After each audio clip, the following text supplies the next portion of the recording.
This is what we do on a Saturday when we're bored. We're not really bored, but our oven display started flickering and then slowly went out, and now the oven doesn't work at all because of it. There's a circuit board repair. I should have showed you taking it out. It's simply just 2 screws on each side. You just have to get the little cover piece off to expose them, and then it pulls forward, and then it just has like a washer dryer. Common is the white, red and black, and we were gonna replace it or get the circuit board for a new circuit board, but this is what broke.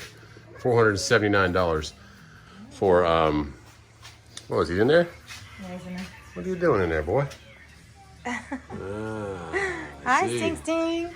Anyways, for a new one of those, it's $479. So I said, nah, we're good. And to send it out to get repaired, because this is the thing that broke, this little capacitor right here. See, it's kind of burnt up.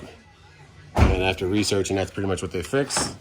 I'm not a circuit board expert, so we are going to junk that one, and we're buying a new one now.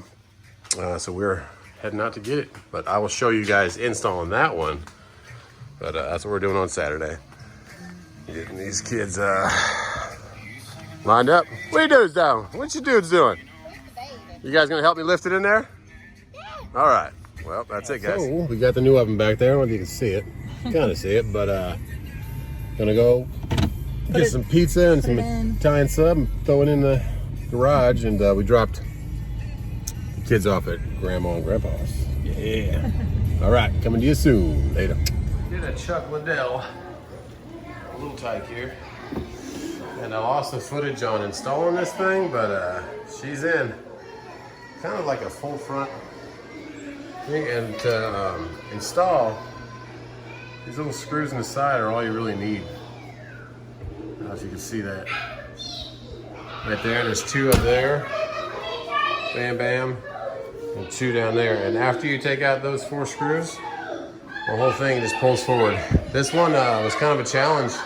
I had to fabricate that little black piece at the bottom to cover the gap it had, because the other one had like a strong front.